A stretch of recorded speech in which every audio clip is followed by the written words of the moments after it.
Get stacked. Triple threat. Expected value. Now take what you learn, go out there, and get stacked.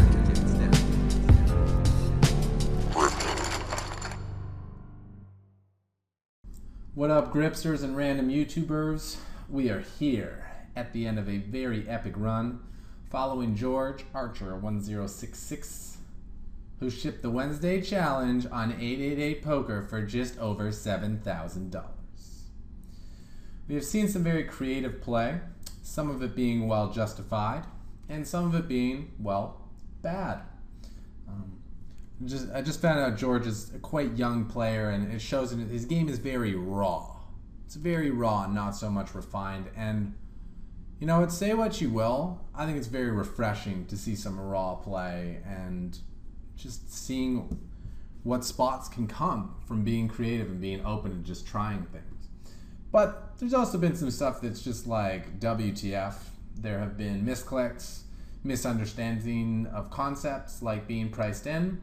But that's what you get at 888 Poker, the site where they play different.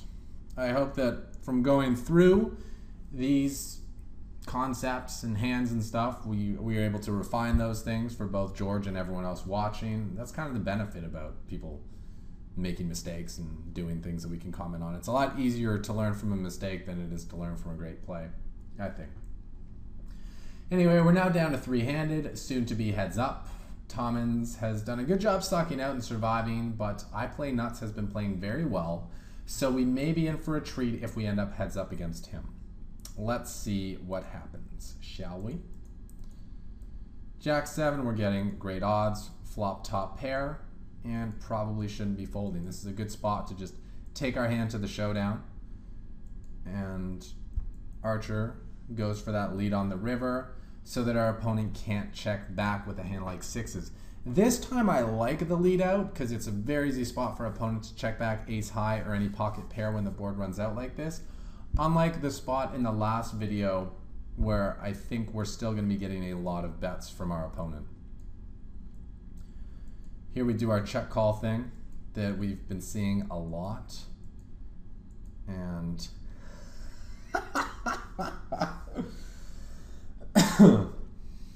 blocker bet, I guess, right? He's giving his opponent some rope and then blocker bet the scare card.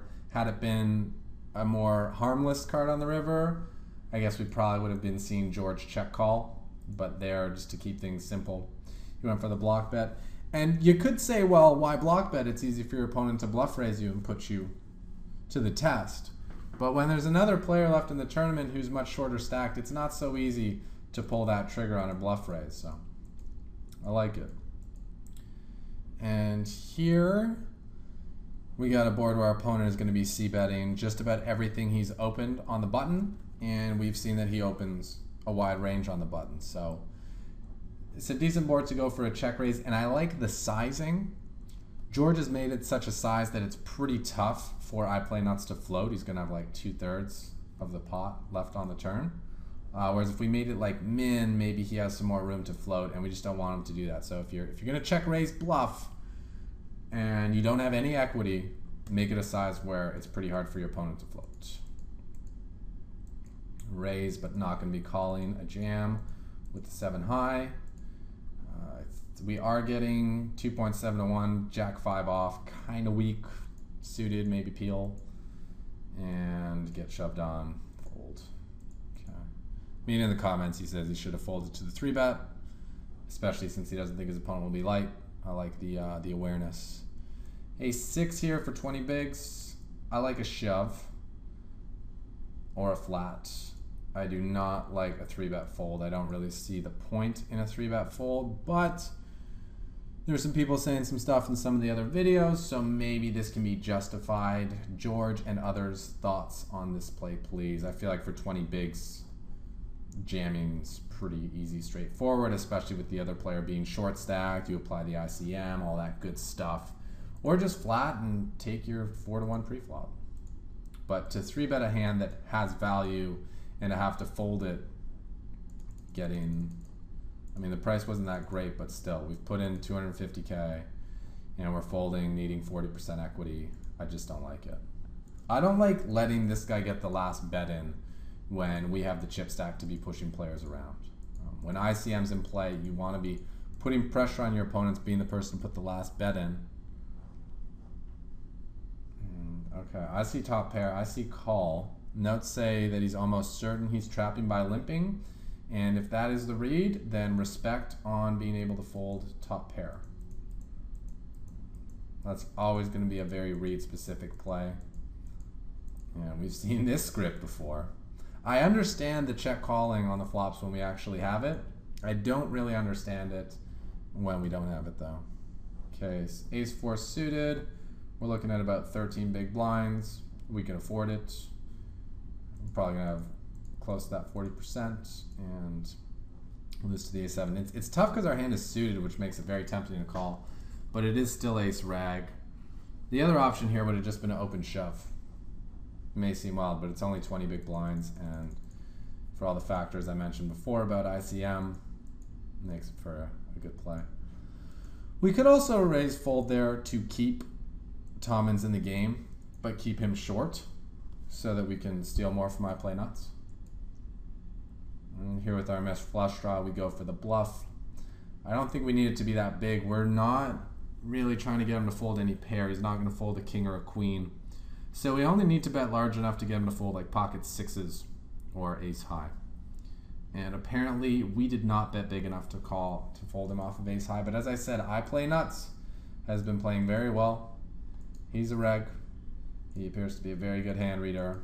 And for anyone wanting to learn the most from this hand history review, I'd encourage you to go back for the final table part and watch I Play Nuts' play again.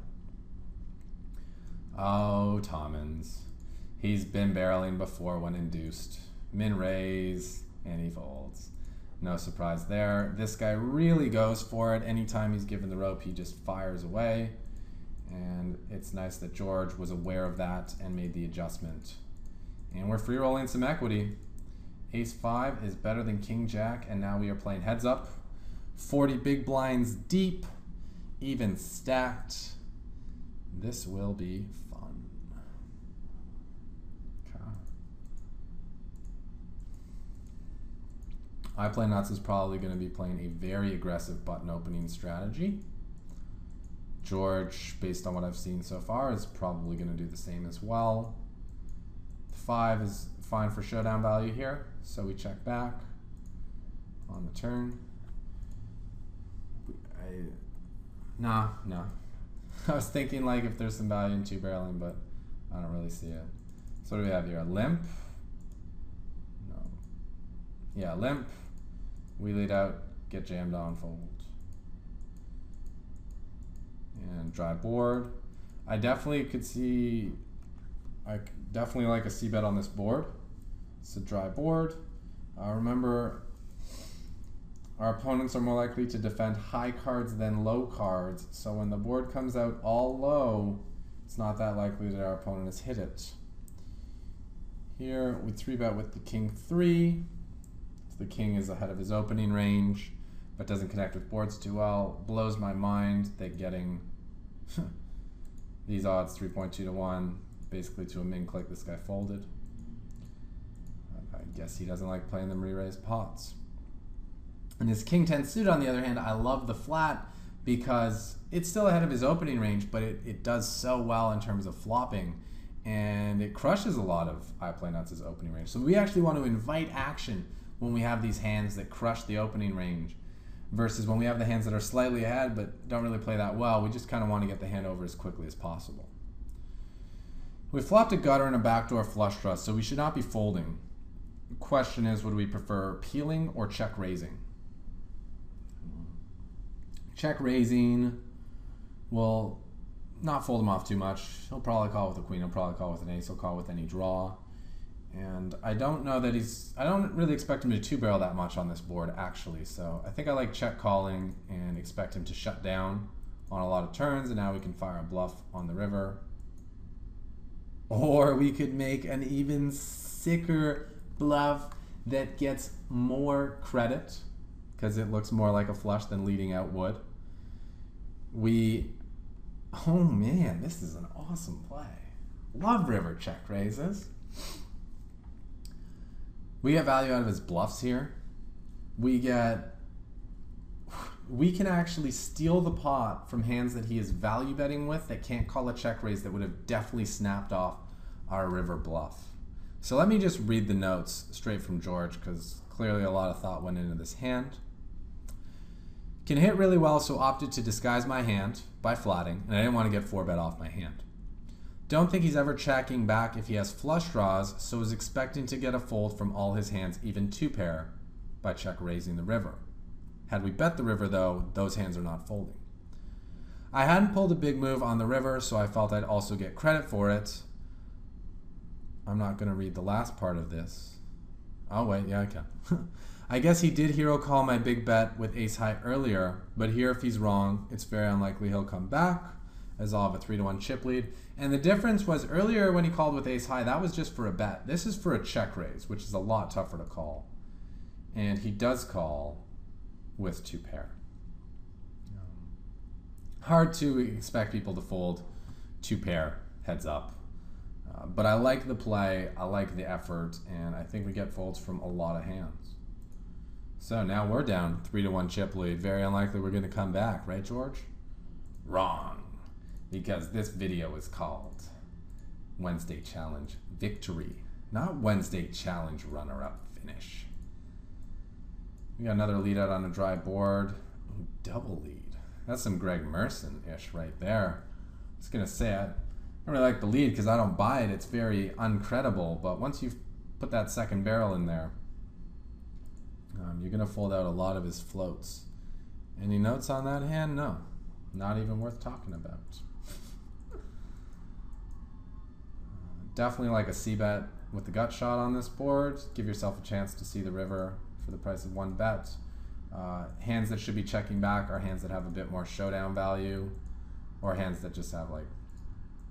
Actually, even with no equity, I think you should be betting there. So here, same spot as before. This board actually came out decent for 3-barreling. George wanted to control the price. I think it's risky to bet the river, but we can definitely have a flush draw leading out on the flop. And he could have floated the flop with ace high, but he's unlikely to call the turn with that, so ace is safe. It's not too many king X's he has, and with a jack, if he's facing a lead shove when 2 overs come and a flush completing card, I think it's going to be pretty tough for him to find the call button. So with a pot size bet left on the river, I think I like a shove.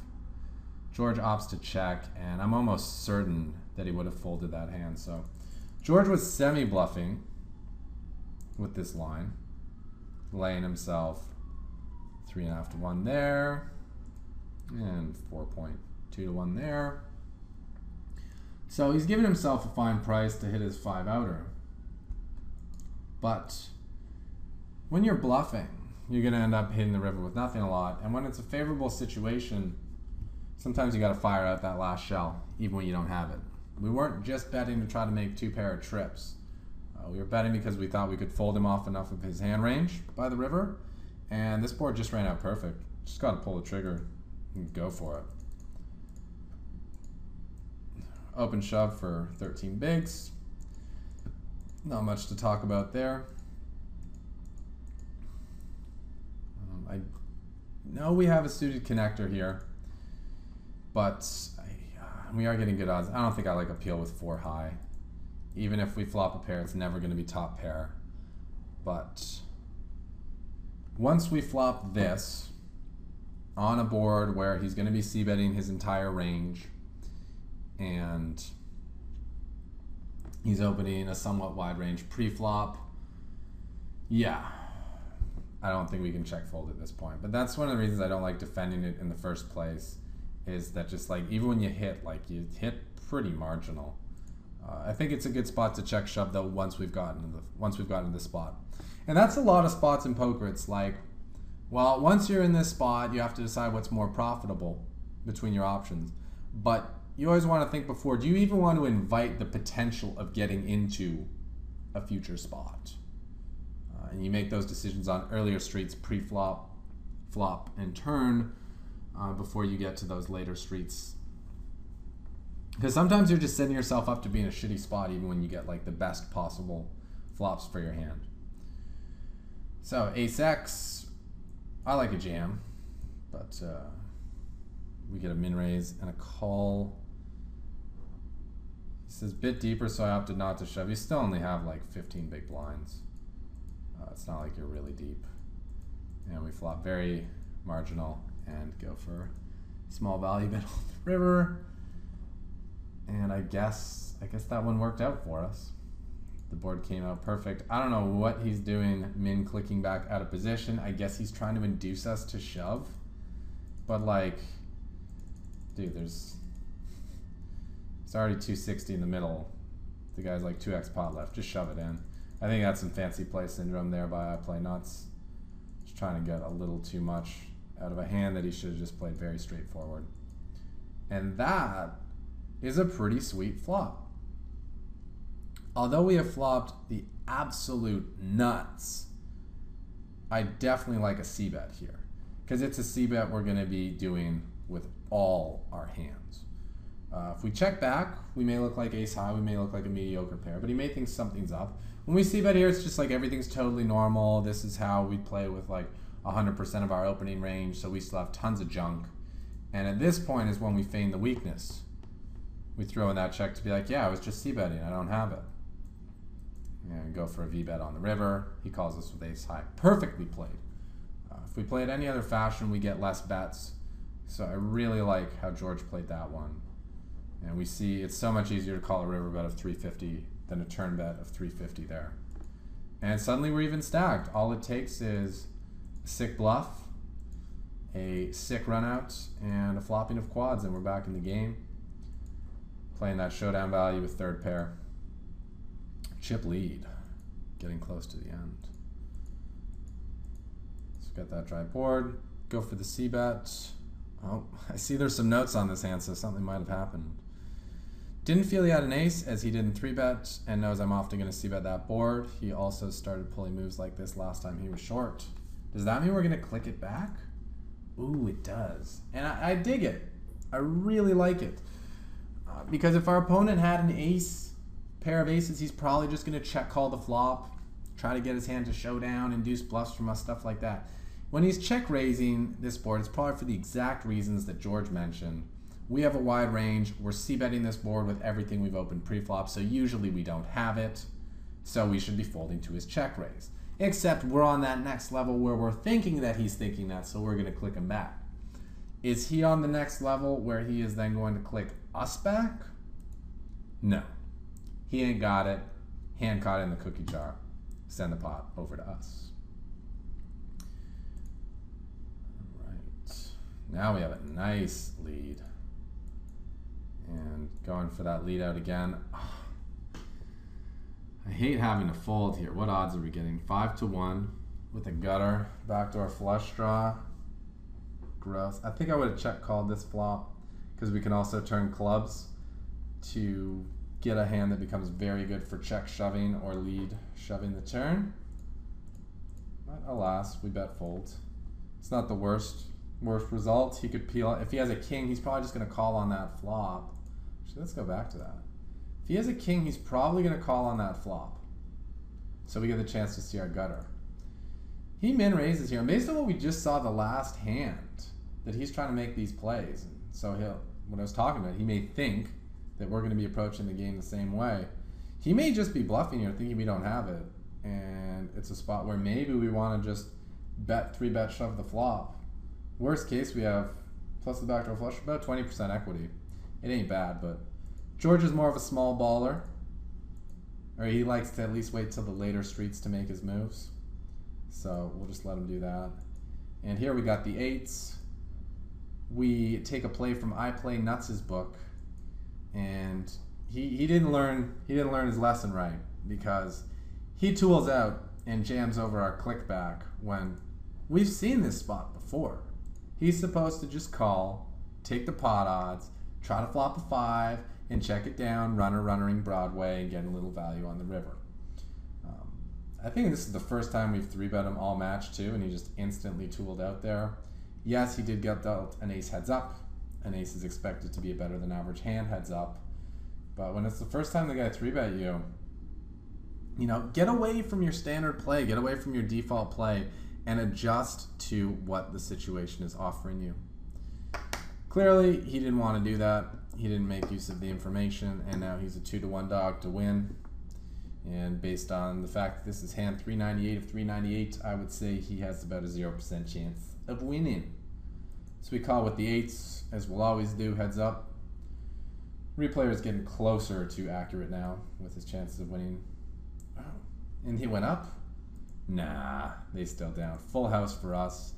And I'm just going to read George's notes about this final hand because they say a lot about the benefit that can be had from watching these videos and watching these series and thinking about them critically and thinking about them creatively and being open and all that stuff. Because there's tons of good to be had from learning from all the different styles we show here. Even if you know you're not learning from the best player in the world, you still have something to learn. And there are so many different styles that you can take strengths from and incorporate them. So, boom! Thanks for all your videos, Grips. Couldn't have won this tournament without the knowledge I have gained from them. Also, thanks for the review. Will be awesome to hear yours and everyone else's opinion on my play. So, you know, get chatting, give this man some feedback. My next goal is to keep building my bankroll so I can play the Sunday Million.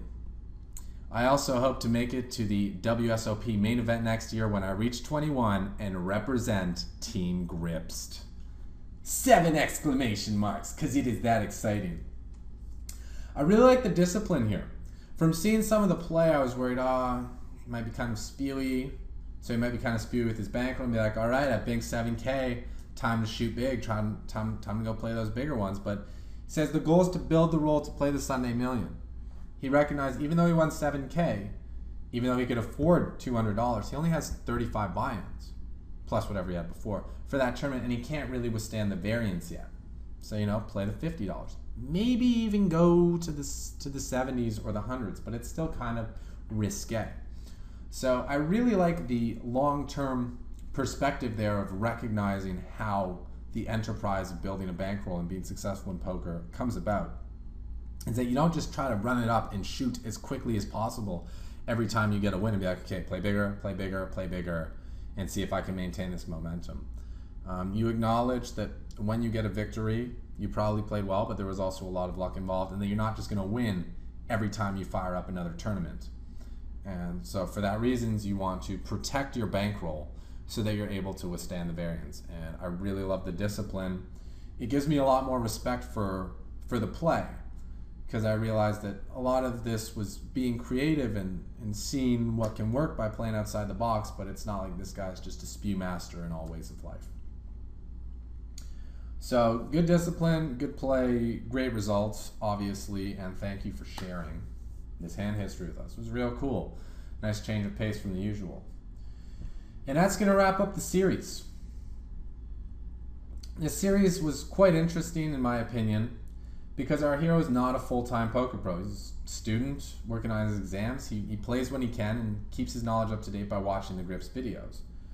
And a lot of his play was not rooted in like the most structured, rudimentary fundamentals, but more so on feel, a little bit of emotion, but really by paying attention to his opponents and adjusting to their play.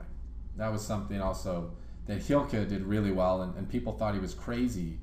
But when he explained to me how he was just using his stats and making all his plays based on his opponents, everything made sense. And there's a lot to be gained from that, in recognizing this will be how many of your opponents are approaching and thinking about the game.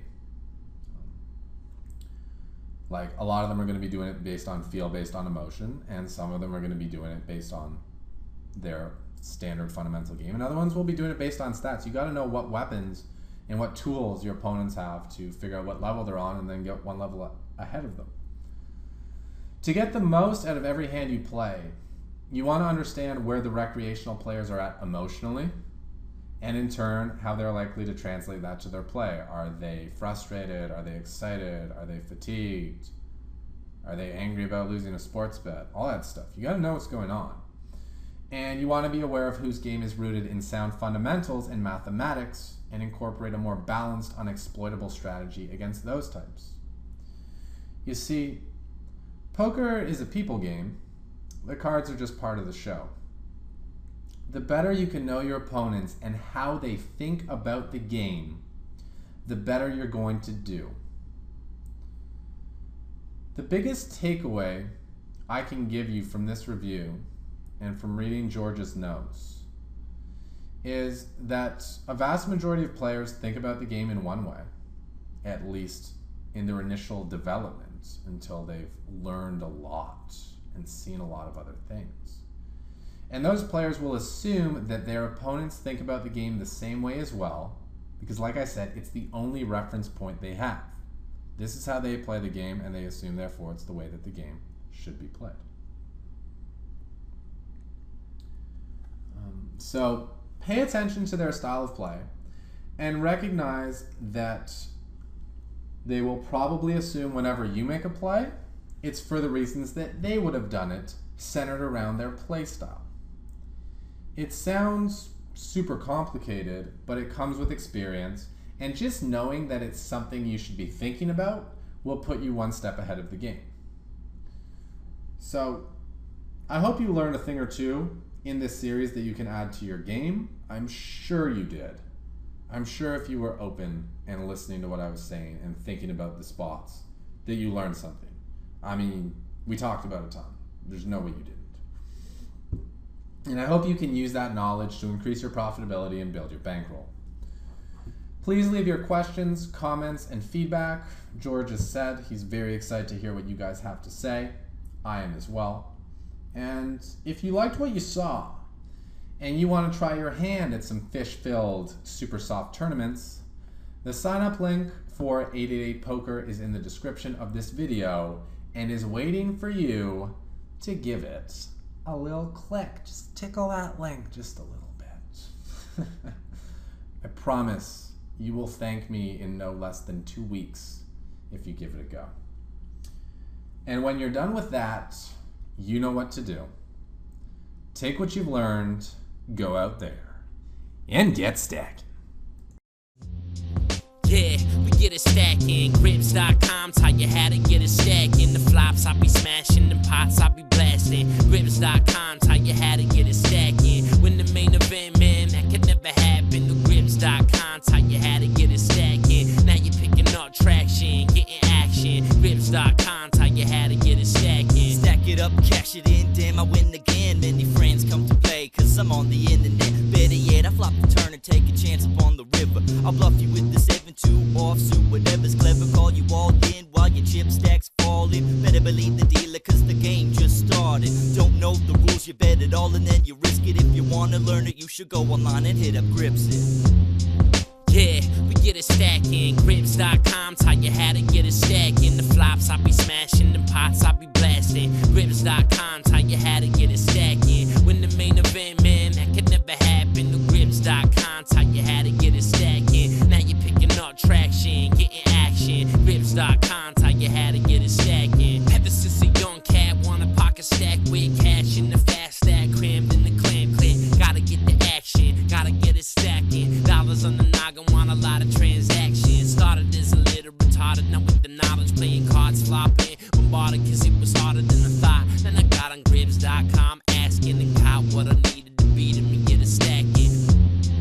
Yeah, we get it stacking. Grips.com taught you how to get it stacking. The flops I be smashing, the pots I be blasting. Grips.com taught you how to get it stacking. When the main event, man, that could never happen. The Grips.com taught you how to get it stacking. Now you're picking up traction, getting action. Grips.com taught you how to get it stacking. Yeah, we get it stacking. Grips.com taught you how to get it stacking. The flops I be smashing, and pots I be blasting. Grips.com taught you how to get it stacking. When the main event, man, that could never happen. The Grips.com taught you how to get stacking. Now you're picking up traction, getting action. Grips.com taught you how to get it stacking. Yeah, we get it stacking. Grips.com taught you how to get it stacking. The flops I be smashing, and pots I be blasting. Grips.com, taught you how to get a stack in. When the main event, man, that could never happen. The Grips.com.